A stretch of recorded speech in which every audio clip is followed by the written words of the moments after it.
Okay, right. So I'm going to talk about the creation of man himself. So some of these messages were purported to be given by Jesus Christ. And my mother really became quite sort of taken up with all this.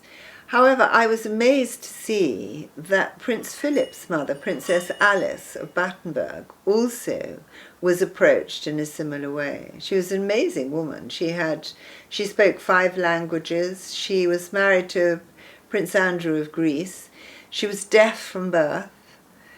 And I think she had 4 girls before she had Prince Philip.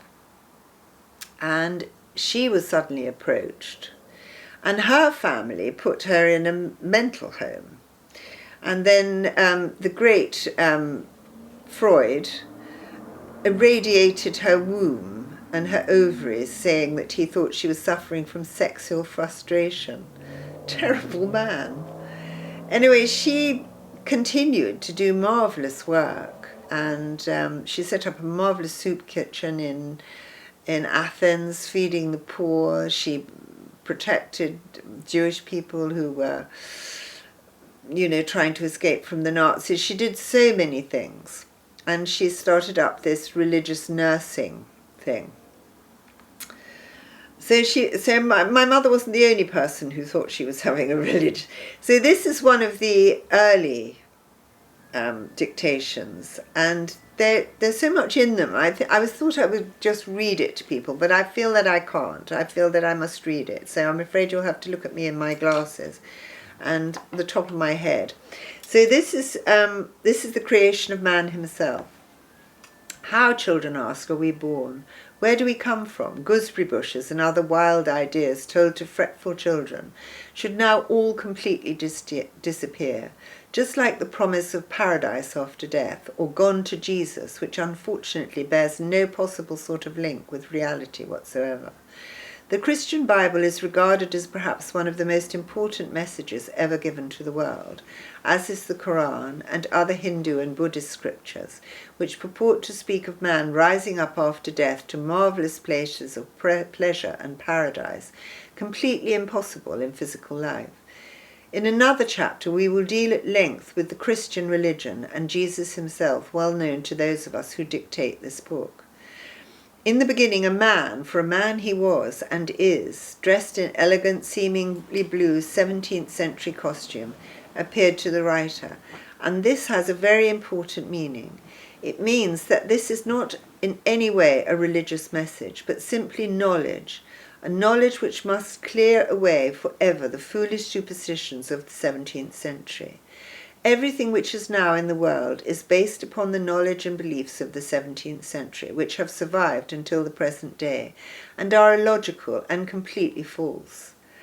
In the beginning was God, it says in the Bible, and to this day people have an impossible vision or idea of some impossibly large being clad in shining armour to whom all prayers can be directed and hopefully answered, comforting perhaps, but untrue and false.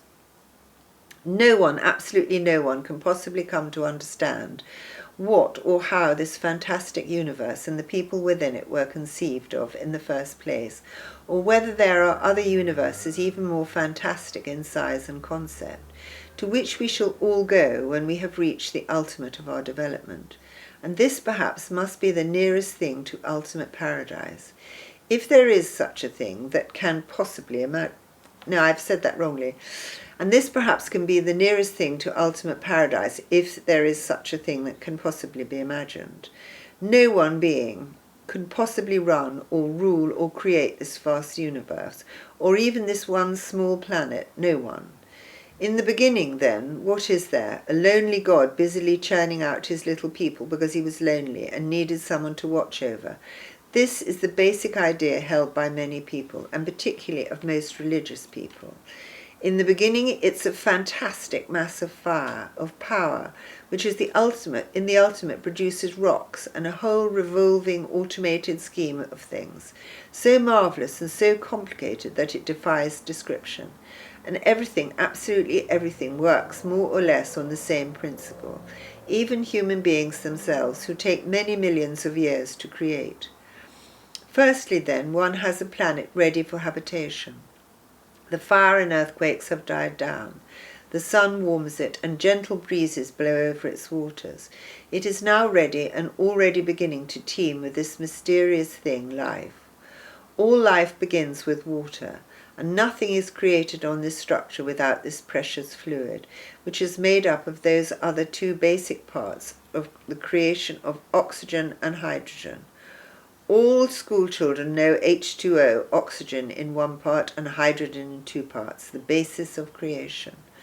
All school children listen with bored lassitude to descriptions of the first type of little creature, the amoeba, and this is the very beginning of life.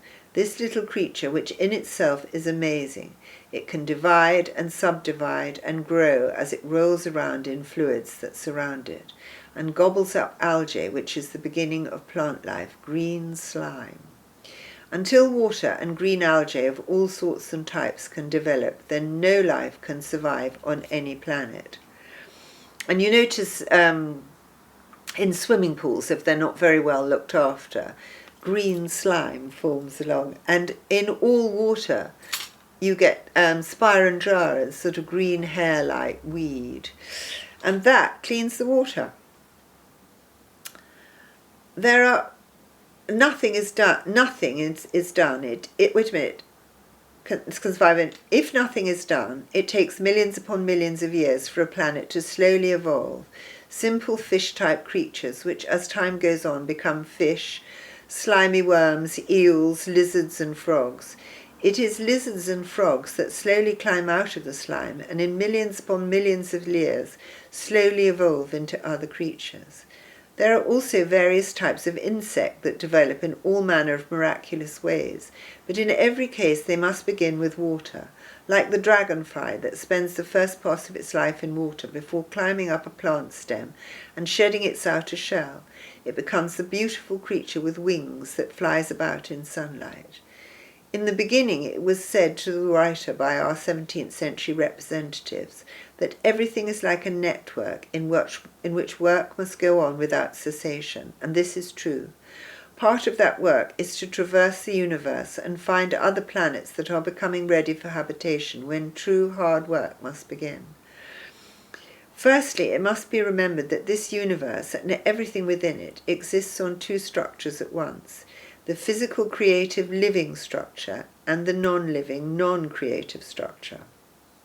After death, all intelligent humanity, if it does not immediately live again, exists on the structure that we live on, the after-death non-living structure, which looks much the same, does not age in the same way, does not eat, does not therefore excrete, and thereafter does not either recreate itself or give birth. Only upon the living physical planes does mating, birth, and the whole creation of life take place. Every planet is two planets, whether it is inhabited or uninhabitable, and the other structure is where the rest planes or life after death place exist, all around the living, in such a way as to be quite invisible to the living, but if we so desire it, not invisible to us.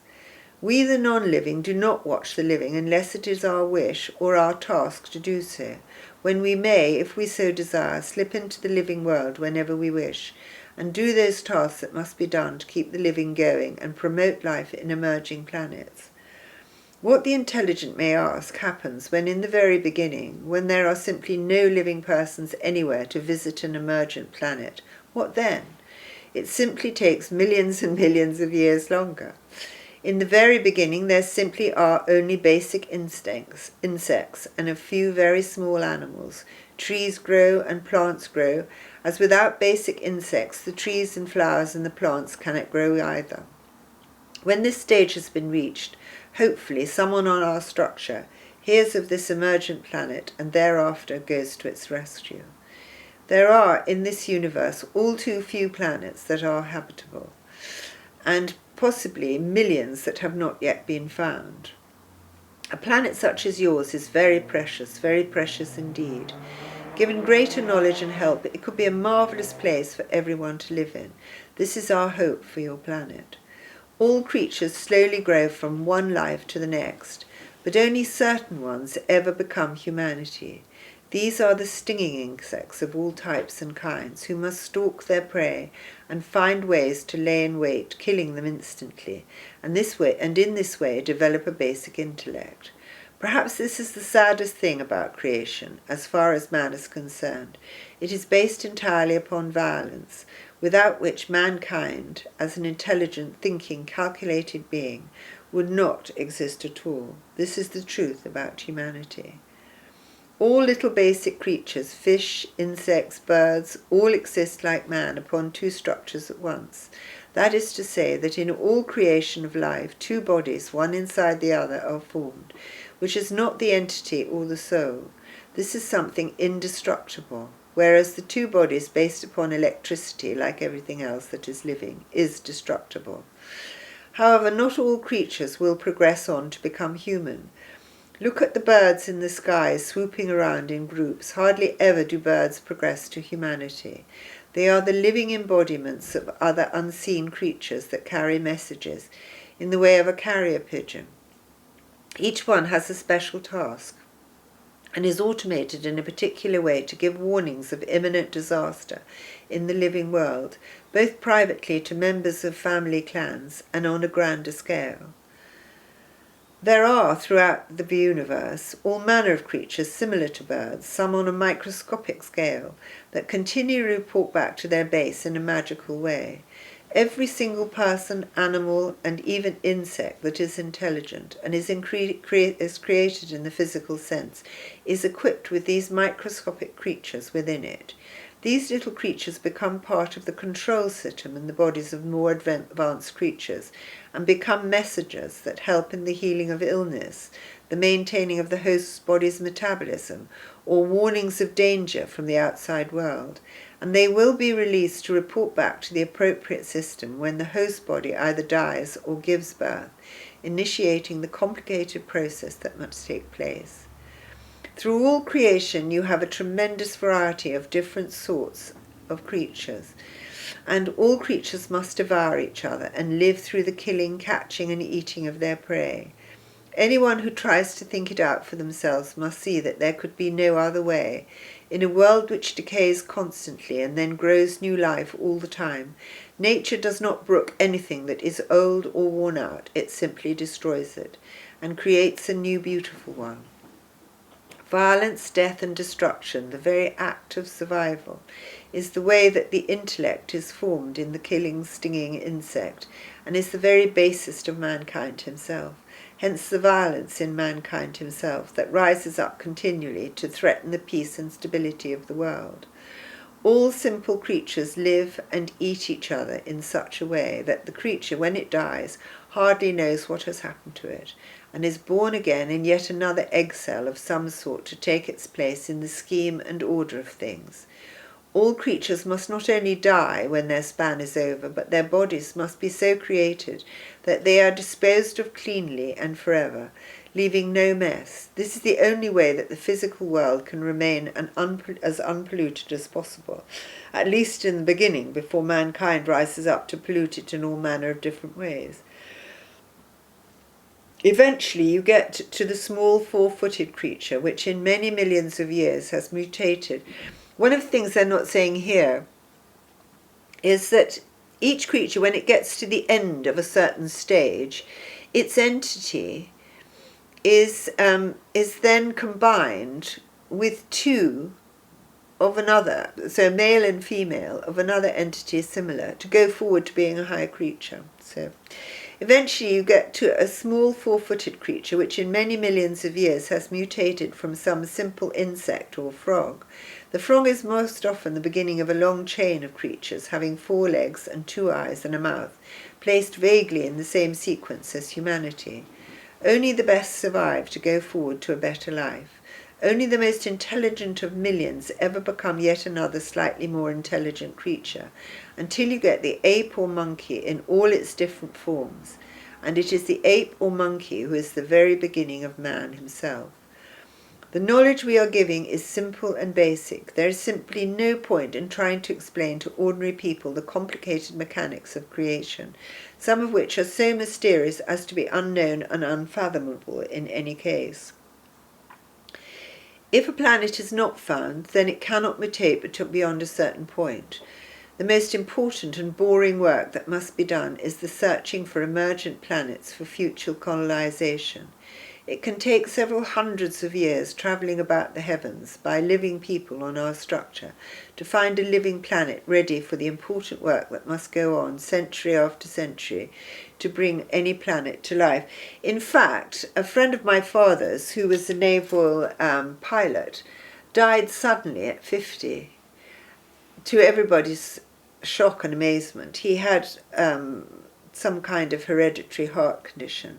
He gave several messages to my mother, and he said that was one of the jobs that he did, which was to go around the universe looking for habitable planets. Often people who are doing this job have to be put into a semi-coma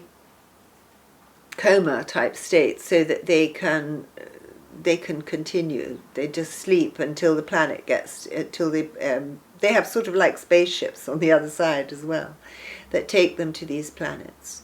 And then they, when they find a planet, then they tell other people so that higher beings can go and help the planet to move forward, because they're always looking for places where humanity can be started.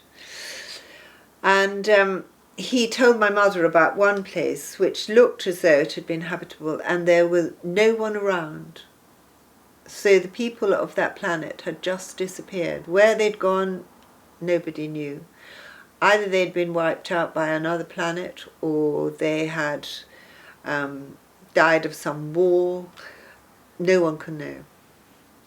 So they're hoping that that will not happen to us. So if with Miles's help I can get this message out to people, either we will accept it or we won't. But it gives you a very different attitude to life. Anyway, I'll continue. So everything works on a computerized basis, and all entities or souls must pass through an extremely complicated computer in such a way that their future life or lives are decided. There are here, just as there are in the living physical world, laboratories, hospitals, and other places where work must go on continually. Many scientists and doctors whose lives end do not end up on the rest planes, but have further work to do on this structure here. There is always an enormous amount of work that must be done constantly to keep a living planet functioning at all. Never mind perfectly, which few living planets do. These hospitals, libraries, and vast, complicated laboratories must be set up, and someone with great knowledge must run them. These people must be those on our structure who may live for any period of up to 2,000 or 3,000 years, and to do this they must be given special help in the form of continual boosts of life force, which is the same for those of us who live here on the structure or non-physical life. The whole basis of life is reincarnation. Without that, no life could be possible. The whole basis of life for humanity is constantly change. Humanity and even animals quickly become bored if there is not constant stimulus, which makes the ancient concept of heaven absolutely absurd. No one could possibly sit around in ultimate light strumming a musical instrument indefinitely, or wandering around aimlessly and remain happy. It is simply not a feasible proposition at all. Intelligent humanity needs to work, and the more advanced he becomes, the more complicated the work he is able to perform. Tissue which creates life is now being frozen and implanted into host mothers with some success, and people take this fact for granted. This is the basic way, in the very beginning, intelligent people must be brought to life to help to create a living planet. It is possible to take tissue from a living person, sperm from a man, or very many, or several ovum from a woman who will be required to live again, either in his or her home planet, or transferred to other, possibly millions of miles away, or on the other side of the universe. It's interesting, though, that I read in one of Lobsang Rumpa's books that they felt that children that were born through IVF and even in inseminated cows, the offspring were not as healthy, because the whole thing about creating a child with another person, or even in animals, any of their progeny, it must go with some sort of sexual attraction. It must have this spiritual thing of making love. Anyway, I'll go on to that in another chapter. In the very beginning, simple ape-man must be created, and this means sperm from black, brown, even white or oriental people from some other part of the universe, where the humanity is exactly the same as yours. All people must begin in one or other of the coloured races, races whose sole function in life is to tend their animals and roam over the wide parts of the earth. All mankind of whatever race exists in the clan system, or should, and becomes extremely unhappy left alone. Humanity belongs in families, and this is the most important piece of knowledge that human beings of all sorts must come to understand and remember. Once the family-clan system breaks down, then humanity turns to all sorts of dreadful self-destructive pursuits and becomes dreadfully unhappy, and that is happening to us now. Simple tribes of people at the very beginning for all humanity. All people must pass through one progression of animal species or many.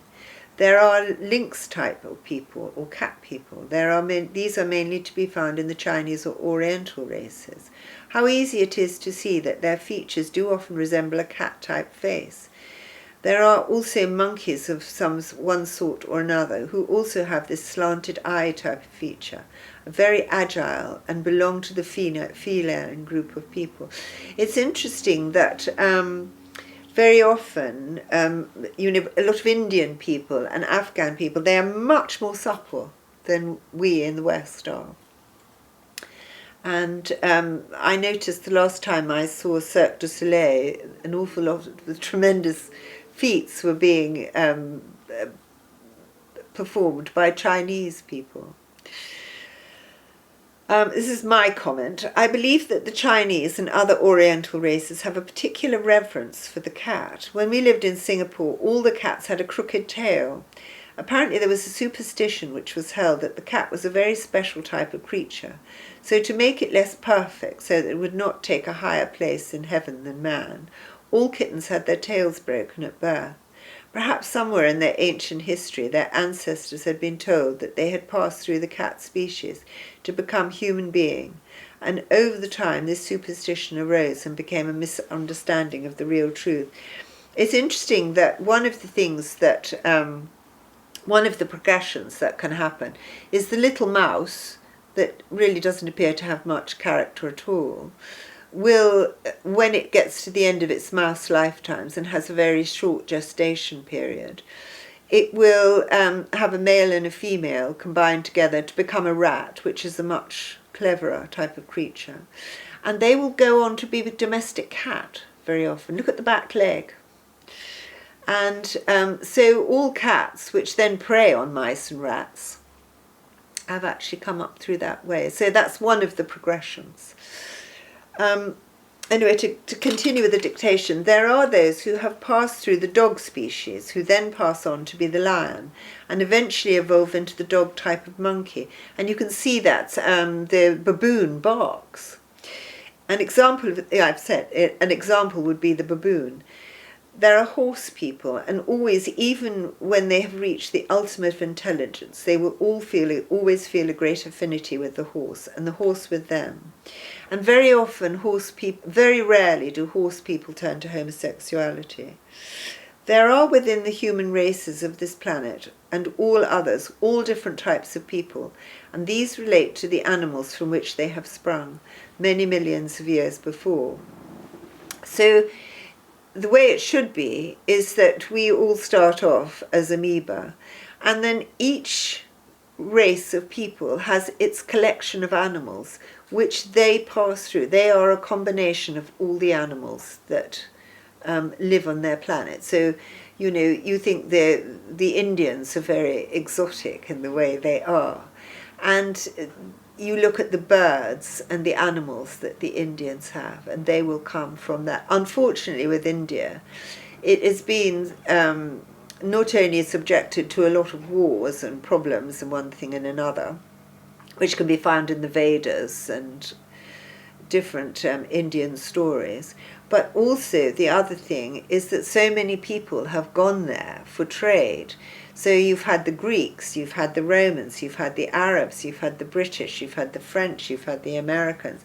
And the problem with all these different races turning up in a country is they all leave a deposit. And it will be seen later on in a dictation about some experiments you can do with the frog. We should keep to our own races, because nobody likes to be mixed race. You don't know where you belong. Not only that, your body doesn't work properly. I believe that probably in the late 1700s, one of my relations married a black person.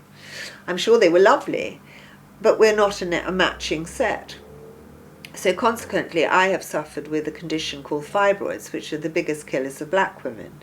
And I had a very nice Sierra Leone patient, and I know she was Ugandan. Anyway, she was working as a carer, and she'd had some kind of car accident, and she was there having some treatment. And I was getting a history from her, and I said, why did you have your hysterectomy? And she said, oh, I had fibroids. I said, oh, I had those bloody things as well. And she said, I said, my gynecologist said they're the biggest killers of black women. She said, oh, yes. She said, if you can't afford the operation in my country, you die. So there you go. Anyway, there are within the human races of this planet and all others, all different types of people, and these relate to the animals from which they have sprung many millions of years before. In the very ultimate, there must be the most intelligent of white men set to rule, as they have lived the most lives, and hopefully when complete development is reached, to keep the peace between all nations, and try to create a beautiful world for all races. That's the way it should be. We should be going around the world, and we should be helping all our different races.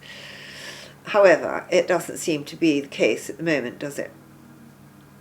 All too rarely, for a very large variety of reasons, this is never achieved, and humanity destroys itself, and we are on the verge of it now. All life is based on violence, and all too often mankind in his ignorance turns to war to subdue a troublesome neighbour, not only to steal his wealth and promote his own, not only because unfortunately mankind all too often, having been created through violence, enjoys it, and seems to need to alleviate the boredom, but because with a rising population, economies of countries become so complicated that no one knows what to do to stop absolute chaos. Only certain people of certain races ever become intelligent enough to rule, and they are all too few and very precious and much sought after throughout the universe. All people of all races must live many humble and simple lives doing menial, simple tasks before they have acquired the basis for something better and more advanced. Not everyone can do that. Many never progress very far and are happiest tending either farm animals or growing simple crops within the bosom of their intimate families. This is the happiest type of life for ordinary people who make up the basis of all races, and there is no shame in that. Some sorts of races should never be expected to work very much. Simple village life is all that they are suited to, tending livestock or fishing if they live near the sea. They live and die, bring up their children in a communal way, and are most often reincarnated back into their family clans, where they can be happy for hundreds of years, unless, of course, they are chosen to move on, change colour, and start on an entirely new, slow climb of growth in intellect. The tragedy of mankind in this planet is that no message of any importance whatsoever has been given to it. The taking of slaves, which is brought about by man's wickedness and greed, has gone on for thousands of years, long before Christ came and gave his message, or for that matter, any of the major prophets of this world. Simple people who ought to have been left alone were too ignorant and unwary to realize that without some sort of protection they were simply vulnerable and would be seized. Whole families, wives, husbands and children, everyone. Throughout the Mediterranean areas of the world, people have been seized and enslaved.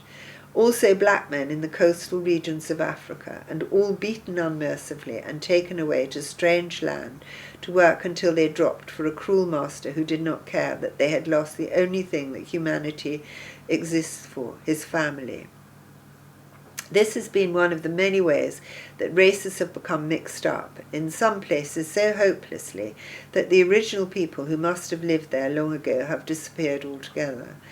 I mean, at the moment we only concentrate on importation of black slaves into this world, but there is a very interesting book that I read some time ago called White Gold, and that deals with, at the same time that all these poor black people were being brought into the West, the number of white people who were taken by Barbary pirates, whole villages on the coast of England, France, everywhere, taken and slaved, all through along the Silk Road or anywhere, and never heard of again.